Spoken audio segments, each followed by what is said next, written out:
प्यारे बच्चों, जय Hind.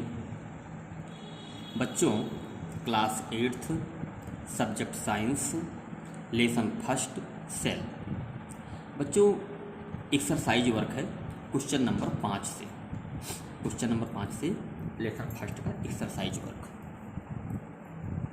Page number 11। Write two difference between fertilisers and manure. रासायनिक खाद और गोबर की खाद के बीच में दो अंतर बताएं। Fertilisers, a fertiliser is chemical substances. Fertiliser एक रासायनिक तत्व है। It does not provide any humus to the soil.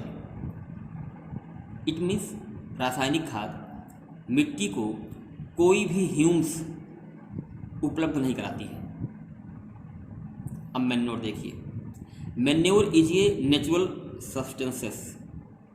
गोबर की खाद एक प्राकृतिक तत्व है। It provide a lot of humus to the soil. यह मिट्टी को काफ़ी मात्रा में ह्यूम्स उपलब्ध कराती है। What is irrigation? सिंचाई क्या है? Describe two method of irrigation. सिंचाई के दो तरीकों का वर्णन करें। विच कंजर्व वाटर, जो पानी की बचत करती है। अच्छा, सिंचाई के वो दो तरीके बताए जिसमें पानी की बर्बादी नहीं होती है।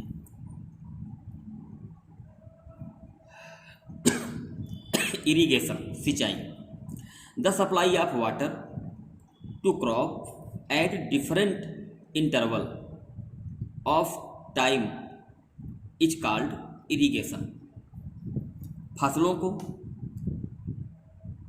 निश्चित अंतराल के बाद या समय समय पर, फसलों को समय समय पर या एक निश्चित अंतर के बाद पानी की सप्लाई करना या पानी देना या उनकी सिंचाई करना, इसी को बच्चों इरिगेशन कहते हैं। Sprinkler system and drip system help us to use water economically.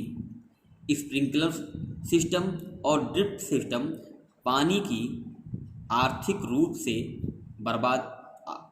पानी को बचाने में सहायता करते हैं। मेथड ऑफ इरिगेशन, सिंचाई के तरीके। Sprinkler system, this system is more useful on the uneven land.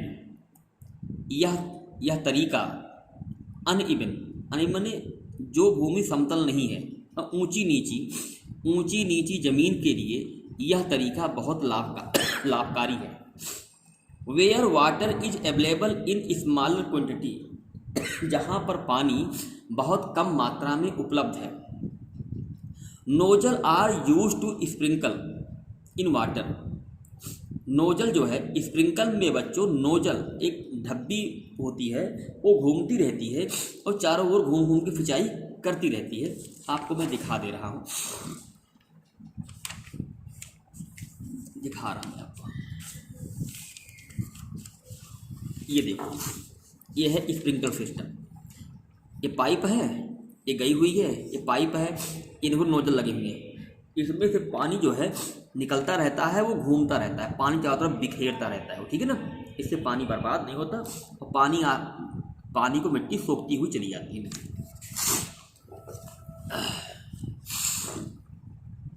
Sprinkler is very useful for Sandy soil.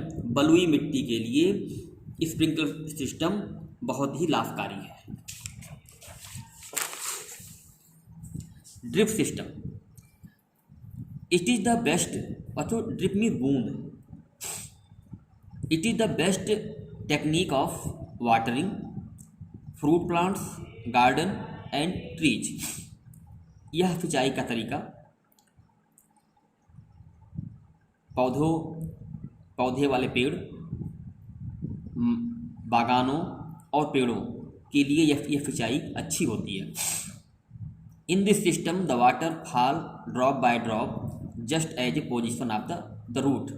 इसमें पानी बूंद बूंद पेड़ों की जड़ों पर गिरता है।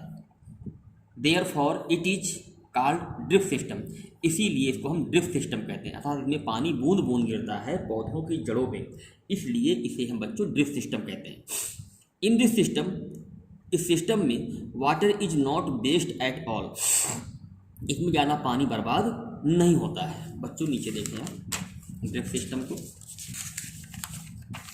ये देखो, देख रहे हैं आप, इनमें क्या है, ये पानी है, ये है, यहाँ पानी बूंद बूंद पेड़ पौधों की जड़ों में गिरता रहता है और जड़ें को सोखती रहती है। ठीक बच्चों, ये है ड्रिप सिस्टम, ये है, और वो ये था स्प्रिंकलर सिस्टम। आप दोनों सिस्टम आप समझ गए। ड्रिप सिस्टम बच्चों जो फलदार पेड़ हैं उनके लिए, बगीचों के लिए ज़्यादा उपयोगी होता है। ठीक है, और जो स्प्रिंकलर सिस्टम है वो बलुई मिट्टी के लिए ज़्यादा, बलुई मिट्टी के लिए और वो क्षेत्र जो ऊंचा नीचा है उसके लिए स्प्रिंकलर सिस्टम ज़्यादा अच्छा होता है। क्वेश्चन नंबर 7 बच्चों, if wheat is sown in kharif season what would happen, तो क्या होगा यदि गेहूं को खरीफ के मौसम में बोया जाए तो क्या होगा। If wheat is sown in kharif season, यदि गेहूं को खरीफ के मौसम में बोया जाए, then the crop will not grow properly, तो फसल अच्छी तरीके से नहीं उगेगी। Wheat is a rabi crop, क्योंकि व्हीट जो गेहूं जो है रबी की फसल का पौधा है। And the temperature, humidity and rainfall needed by rabi crop, तापमान, नमी और वर्षा रबी की फसल को चाहिए। Just as vice versa of kharif crop, जैसे कि खरीफ की क्रॉप को चाहिए। Both rabi crop and kharif crop have different time period, rabi और खरीफ दोनों की फसलों का समय अलग अलग है, उनको उन्हीं के समय पर ही बोया जाएगा तो होगा। अब बच्चों देखिए, व्हीट की फसल ठंड में बोई जाती है, इसे पानी कम चाहिए। चावल की फसल वर्षा के सीजन में बोई जाती है, इसे पानी ज़्यादा चाहिए। यदि गेहूं की फसल को वर्षा के सीजन में अगर बोया जाएगा बच्चों, खेती वो सब सड़ जाएगी, कोई भी फसल नहीं होगी, वो ठंड भी चाहिए। ठीक है, इसलिए जो फसल जिस सीजन में होती है उसी सीजन में ही बोई जा सकती है। जैसे कि आप गर्मी में स्वेटर नहीं पहन सकते हैं, आप ठंड में स्वेटर पहन सकते हैं। Explain how the soil is affected by the continuous plantation of crop in field, व्याख्या करें how the soil is affected, मिट्टी लगातार फसलों को कैसे प्रभावित करती है, मिट्टी फसलों को कैसे प्रभावित करती है। Crop take up nutrients from soil, फसलें मिट्टी से पोषण लेती हैं। कंटिन्यूअस लगातार, ग्रोइंग ऑफ क्रॉप ताकि फसलों की वृद्धि हो सके। Make the soil poorer in certain nutrients, जब फसलें लगातार मिट्टी से पोषण लेती रहती हैं तो मिट्टी कमज़ोर हो जाती है। The farmer should left the field uncultivated for time, इसलिए किसान उसे एक फसल काटने के बाद फिर छोड़ देते हैं ताकि मिट्टी में पोषण की मात्रा बढ़ जाए। They should use crop rotation technique, वो क्रॉप मतलब होता है बच्चों फसलों की अदला बदली। ऐसे इस बार कुछ और फसल बोई गई तो उसके बाद कुछ दूसरी फसल बोई जाती है तो मिट्टी में पोषक तत्व की मात्रा बढ़ जाती है। For the replenishment of the nutrients in the soil, ताकि मिट्टी में पोषण की भरपाई हो सके। या तो आप खेत में एक फसल बोने के बाद उसे 6 महीने छोड़ दें तो मिट्टी में पोषण की भरपाई हो जाती है बच्चों, रिप्लेनिशमेंट माने भरपाई हो जाती है। या एक फसल बोने के बाद दूसरी फसल कोई और बो दें, इससे भी मिट्टी में पोषण की मात्रा बढ़ जाती है। आगे देखें, व्हाट आर बेड्स, खरपतवार क्या है। How can be control the weeds, हम खरपतवार को नियंत्रित कैसे कर सकते हैं। The undesirable plant that grow along with the crop are called weeds. Undesirable मान अवांछनीय, जो आप नहीं चाहते हैं, अवांछनीय पौधे जो फसलों के साथ उग जाते हैं उन्हें बच्चों खरपतवार कहते हैं। जैसे कि मान लीजिए आपने गेहूं बोया, गेहूं के साथ कोई और पौधा उग जाता है, वही है बच्चों अनडिजायरेबल प्लांट, ठीक, उसी को हम खरपतवार कहते हैं। We can control the pests by following method, इन तरीकों को अपना करके हम खरपतवार को रोक सकते हैं। Number 1, tilling before sowing of crop help uprooting and killing of pests. Before sowing of crop, फसल को बोने से पहले खरपतवार को उखाड़ना या मारना, खरपतवार को उखाड़ना या मारना टिलिंग कहलाता है। फसल को बोने से पहले उसमें जो खेत में खरपतवार हैं उन्हें या तो किसी यंत्र द्वारा उखाड़ लिया जाता है या उन्हें नष्ट कर दिया जाता है, ये बच्चों काम टिलिंग कहलाता है। The best time for removal of pests is before produce flowers and seeds. The best time, सबसे अच्छा समय for the removal of pests, खरपतवार हटाने का सबसे अच्छा समय कौन होता है बच्चों? जब फसलों में फूल और बीज आने से पहले उनके खरपतवार को हटा दिया जाए। द मैनुअल रिमूवल, बच्चों जब हम अपने द्वारा, जब मनुष्य किसी औजार के द्वारा, खुरपी हंसिया के द्वारा खेतों में उगने वाले खरपतवार को हटा देते हैं तो उसे बच्चों हम मैनुअल रिमूवल कहते हैं। It includes physical removal of pests by uprooting और कटिंग देम, अर्थात जब हम शारीरिक श्रम द्वारा खरपतवार को जड़ से उखाड़ देते हैं या काट देते हैं, तो यही बच्चों मैनुअल रिमूवल है।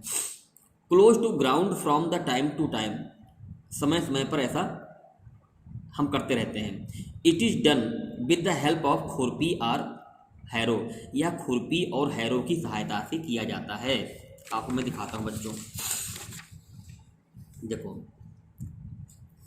हैरो बच्चों, कहाँ गया हैरो, ये रहा हैरो, देख लो ये हैरो, हैरो ये है, ठीक, ये है हैरो, ठीक, देख रहे आप।